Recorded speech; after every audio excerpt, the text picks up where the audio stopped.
Chag Chanukka Sameach for everybody. May these divrei Torah be le'ilui nishmat all the fallen soldiers and all the people that fell in this war, and lehavdil for the refuah shlema of all the people that need a speedy recovery from what they went through in this tragic war. Anyways, the Gemara on Masechet Shabbat Daf Chaf Aleph Amud Aleph says that Tilot u'shmanim she'amru chachamim en madlikin be'en b'Shabbat en madlikin be'en b'mikdash. All the wicks and oils that were used, that the Mishnah said not to use for candle lighting on Shabbat, were also not allowed to be used for lighting the menorah in the Beit HaMikdash. Says the Gemara, why? Because the pasuk says leha'alot ner tamid. The word leha'alot means to raise. A ner tamid needs to be raised. What does that mean?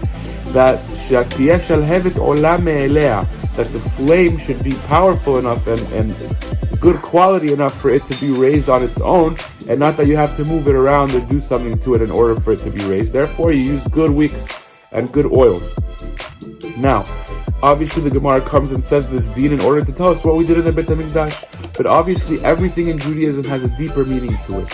Says the Ben Ish Chai that when we're talking here, we're talking about that a candle refers to a human being, and the wick of the candle refers to the heart of the human being. But that wick needs to have a flame. What is that flame? That flame consists of three colors: white, red, and green. These three colors that are in there signify three things that must be in a person's heart when he's doing Avodat Hashem. The first one, we said white, red, and green. The first one that is white is referred to the person's kavanah. When you do a mitzvah, you have to have kavanah, you have to have in mind.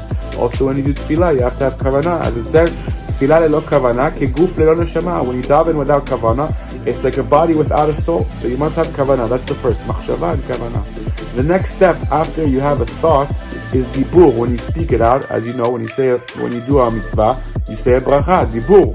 And the last one, the green part of the flame, which is green, refers to bracha and shefa that comes into the world.